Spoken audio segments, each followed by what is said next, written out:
Yo, salut tout le monde, c'est Gata Volgar, j'espère que vous allez bien, moi pour ma part je vais bien, j'espère que vous avez passé une agréable journée, j'espère aussi que vous passez un excellent week-end. Aujourd'hui on se retrouve pour une nouvelle vidéo, donc on se retrouve pour le débrief du match Dijon-Paris Saint-Germain, match qui comptait pour la 27e journée de Ligue 1 Uber Eats, victoire du Paris Saint-Germain sans trembler, sur le score de 4-0, l'ouverture du score à la 6e minute de jeu signé Moise Kean, le deuxième but à la 32e signé Kylian Mbappé sur penalty, 51e minute, l'attaquant français inscrit un doublé et à la 82e c'est Danilo Pereira qui vient terminer le boulot et grâce à ce succès le PSG reprend la deuxième place de ce championnat à un point des Lillois premiers et le PSG qui compte 2 points d'avance sur l'Olympique Lyonnais 3e mais qui joue ce soir face à Marseille et le PSG qui compte également 2 points d'avance sur Monaco 4e, Monaco qui a gagné son match face à Brest sur le score de 2-0. Voilà pour le petit point classement. Bon, voilà, c'était un match où le Paris Saint-Germain, voilà, c'est clairement baladé. Voilà, ça a été un match à sens unique pour les hommes de Pochettino. Voilà, donc pour débriefer un petit peu ces 90 minutes, 45 premières minutes. Bon, c'était une prestation solide de la part des Parisiens, une prestation maîtrisée. Voilà, on voyait que le jeu était maîtrisé. Voilà, de la part des Parisiens, la tactique est bien respectée, elle est cohérente. Voilà, même si Dijon a essayé de mettre de l'impact physique, de l'agressivité, voilà, malheureusement pour eux, bon, ils se sont pris une valise. Paris qui ouvre le score d'entrée grâce à Moise Kean à la 6e minute de jeu, voilà, sur un très bon centre de Diallo, voilà, le défenseur parisien qui est auteur de la passe décisive sur le but de l'attaquant italien, voilà, Moise Kean qui a eu le temps de contrôler et d'enchaîner avec une frappe qui termine dans le petit filet de Ratchopi. Voilà, le gardien de Dijon pouvait absolument rien faire. Donc à la 6e minute de jeu, Moise Kean permet au PSG de mener 1-0. Après, le Paris Saint-Germain qui a essayé de doubler la mise, mais malheureusement, ça manquait de justesse dans le dernier geste, dans la finition, ça manquait un tout petit peu de précision. Mais après, on a su faire la différence par la suite. Voilà, à la 32e minute de jeu, Mbappé qui obtient un penalty. Voilà, bon, c'était une frappe de Thilo Kehrer qui était déviée de la main par un défenseur de Dijon. Voilà, on voit qu'il y a clairement penalty. L'arbitre a désigné le petit point blanc, voilà, dans la surface de réparation. Et donc du coup, Mbappé transforme ce penalty sans pression. Voilà, penalty transformé par l'attaquant français, voilà, qui prend un contre-pied Ratchopi. Donc à la 32e minute de jeu, Mbappé permet au PSG de mener 2-0 et c'est le score à la pause. Après, dès le retour des vestiaires, bon, au retour des vestiaires, le PSG qui continue à maîtriser le match. Voilà, le PSG qui continue à jouer son jeu.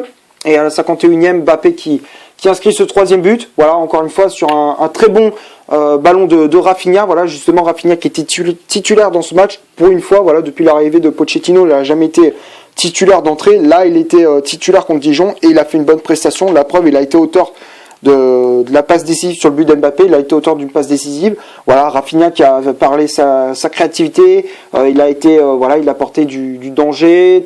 Il a fait des décalages à droite, à gauche, toujours efficace. Moi, j'ai trouvé un Rafinha efficace. J'avais dit qu'au Monaco, c'est dommage que Pochettino ne lui donne pas sa chance. Franchement, c'est un très bon milieu de terrain.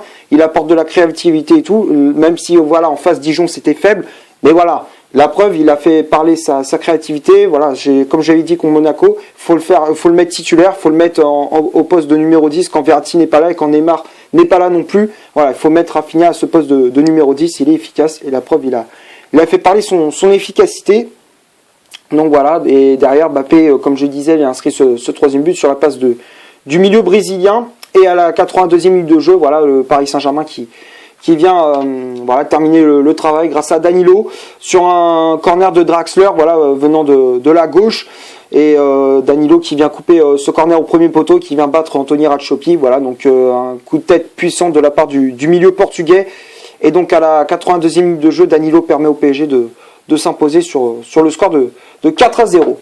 Voilà, donc on va passer maintenant à la composition d'équipe que Mauricio Pochettino a aligné pour ce Dijon-Paris Saint-Germain. Donc ça a été un 4-2-3-1 aligné par l'entraîneur argentin. Voilà, donc on ne change pas de tactique, c'est toujours la même formation. avec Navas dans les buts du Paris Saint-Germain, charnière centrale Marquinhos associé à Presnel Kimpembe, Marquinhos qui avait le brassard de capitaine, les latéraux Kehrer à droite, Diallo à gauche, voilà Kehrer qui était titulaire à la place de Florenzi, voilà qui était pas sur la feuille de match, mais voilà il a préféré faire tourner son effectif. Diallo qui était titulaire à gauche, voilà à la place de Kurzawa laissé sur le banc. Après le milieu de terrain Danilo Herrera, voilà le duo dans l'entrejeu du Paris Saint-Germain, c'était Herrera et Danilo, voilà les deux ils formaient le duo du PSG, voilà au milieu de terrain. Rafinha en numéro 10, Mbappé milieu latéral gauche, Draxler milieu latéral droit et la pointe de l'attaque du PSG, c'était l'Italien Moiskin. Donc après il y avait les remplaçants qui étaient entrés en jeu, il y avait Sarabia qui était entré en jeu à la place de Moiskin, Gay à la place de Rafinha et à la fin on a vu le jeune Edouard Michu à la place de Danilo Pereira. Voilà donc première titularisation, les premières minutes pour le jeune Titi parisien, voilà le jeune joueur formé au PSG. Ça fait plaisir de voir un jeune parisien débuter en professionnel, voilà ses premières minutes en pro, voilà. Et je suis très content pour lui. J'espère on va le voir souvent. J'espère que Pochettino va lui donner du temps de jeu. C'est toujours bien pour lui, pour l'équipe également. Voilà, donc pour le 11 de départ de Pochettino, voilà, donc j'ai à peu près fait le tour. Bon, comme je disais, Pochettino qui a fait avec les moyens du bord, qui a fait un petit peu tourner son effectif. Il a fait jouer Danilo, Herrera, il a préféré garder Verratti, il a préféré garder tous ses joueurs pour le match retour contre Barcelone dans 15 jours, voilà, dans 2 semaines. Donc voilà, donc il a préféré faire tourner son effectif justement pour éviter les blessures, même si voilà Danilo s'est été blessé en fin de match. Voilà, après j'espère que c'est pas trop grave pour lui, mais bon voilà, on a quand même un bon banc, mais justement on a mis les joueurs voilà, l'équipe B, on va dire ça comme ça, enfin l'équipe B, les joueurs qui d'habitude ne jouent pas, qui passent le temps à être sur le banc, voilà, et voilà, ils étaient titulaires comme je viens de le dire, Danilo, Kehrer, Herrera, Diallo, bref, voilà, donc ça c'est ce que j'avais, voilà, c'est tout ce que j'avais à dire pour le 11 de départ du PSG. Donc on va passer maintenant aux statistiques de cette vidéo. Donc on va commencer par celle de Dijon. Les Dijonnais, c'est 40% de possession de balle, 2 corners, 3 tirs au total, dont une frappe cadrée. C'était en fin de match, une frappe de Celina repoussée par Navas. Et seulement 3 positions de hors-jeu. Voilà, donc tout ça c'est du côté de Dijon. Et du côté du Paris Saint-Germain, c'est 60% de possession de balle, 4 corners, 5 tirs au total, dont 5 tirs cadrés. Voilà, 3 positions de hors-jeu. Donc tout ça c'est du côté du Paris Saint-Germain. Donc bon, dans les statistiques, c'est vrai que voilà, on a fait parler d'efficacité, 5 frappes, 5 cadrés, donc 4 buts, voilà, une efficacité à 100%, voilà, une efficacité totale, voilà, une bonne efficacité de la part du Paris Saint-Germain. Après, en termes de position de hors-jeu, bon, c'est vrai que les positions de hors-jeu, il y a eu 2 buts refusés pour le PSG, les 2 buts c'était Draxler, mais à chaque fois il était signalé hors-jeu. Mais voilà, bon, j'ai pas grand chose à dire. Voilà, les statistiques, bon, en termes de possession de balle, Paris une possession de balle assez stérile. Voilà, on voyait que c'était, comme je disais, un match à sens unique pour les Parisiens. Voilà, donc on va passer maintenant au top et au flop de cette vidéo. Donc on va commencer par Keylor Navas. Navas qui a eu un match relax. Voilà, il a eu un match tranquille. Voilà, une prestation tranquille pour le gardien costaricien. Pas eu grand chose à faire à part une frappe de Celina en fin de match repoussée par le gardien costaricien. Il a fait le match. Voilà, il a fait une prestation correcte. Voilà, pas grand chose à se faire, mais voilà, il a fait le taf. Voilà, donc pour moi, Navas, je mets dans le top. Après la charnière centrale, Kimpembe, Marquinhos, contre Monaco, ils étaient décevants. Là, sur ce coup-là, ils se sont rattrapés, ils ont fait une bonne prestation. Marquinhos qui a fait parler son agressivité, il a fait parler sa vista aussi, bonne transversale, à droite, à gauche. Voilà, moi j'ai trouvé un Marquinhos efficace. Voilà, donc pour moi, Marquinhos, je mets dans le top. Kimpembe aussi, qui a fait une bonne prestation, qui a mis de l'agressivité, de l'impact physique. Voilà, il s'est projeté pas mal de fois vers l'avant aussi. Voilà, tout comme Marquinhos. Voilà, des fois les deux, on voyait qu'ils montaient avec le ballon pour justement apporter du soutien aux attaquants du PSG. Voilà, moi j'ai trouvé les deux efficaces. Voilà, donc pour moi, Kimpembe et Marquinhos, les deux, j'ai mis dans le top. Après, les latéraux, Diallo et Kehrer. Bon, Kehrer, c'est vrai que je tape souvent, Mais là, sur ce coup-là, il n'a pas fait une mauvaise prestation. Voilà, et moi j'ai trouvé qu'il a été assez correct. Voilà, défensivement, il a fait le taf. Il s'est contenté de défendre. Principalement, il s'est contenté de défendre. Voilà, dans l'ensemble du match. Après, offensivement, bon, il a provoqué un penalty. Voilà, il était aussi impliqué sur le troisième but parisien. Voilà, le deuxième but d'Mbappé. Voilà, c'est lui qui fait la passe pour Rafinha. Et derrière le milieu brésilien qui trouve Mbappé dans la profondeur pour marquer le troisième but parisien. Mais voilà, Kehrer qui a fait le taf. Voilà, donc pour moi Kehrer je mets dans le top. Diallo aussi. Voilà, défensivement il a fait le taf aussi. Offensivement il a énormément apporté. Moi j'ai trouvé un Diallo assez intéressant. Voilà, qui a été auteur d'une passe décisive sur le but de Moiskin. Voilà, moi j'ai trouvé un Diallo efficace. Voilà, donc pour moi Diallo je mets dans le top. Après le milieu de terrain, Herrera, Danilo, les deux je mets dans le top. Moi j'ai trouvé un Danilo voilà, qui a mis de l'impact physique, qui a mis de l'agressivité, qui a récupéré pas mal de ballons au milieu de terrain, tout comme Herrera. Les deux ils ont été assez corrects, même si Herrera il a eu un petit peu de mal avec l'agressivité, l'impact physique. C'est vrai qu'il s'est fait pas mal bouger au milieu de terrain, mais voilà, il a fait le taf lui aussi. Voilà, il a gratté pas mal de ballons au milieu de terrain.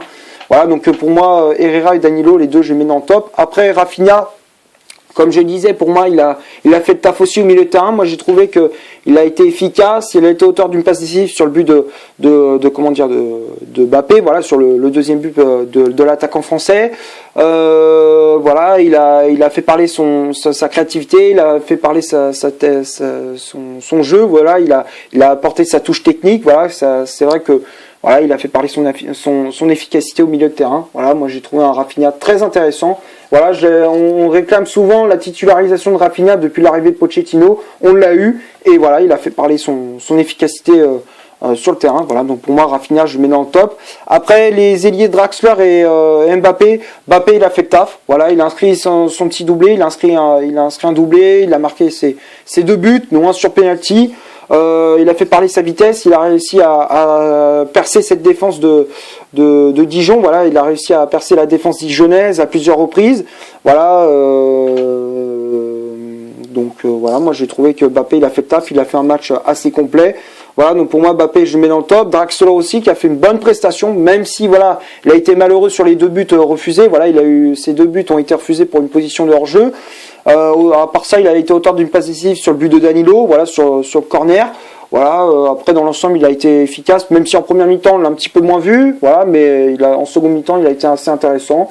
Voilà, donc pour moi, Draxler, je mets dans le top. Après Moiskin, Moiskin qui comme d'habitude confirme sa bonne forme. Voilà, il a fait parler son efficacité devant le but, même si contre Monaco, il a pas été, voilà, il a été moyen.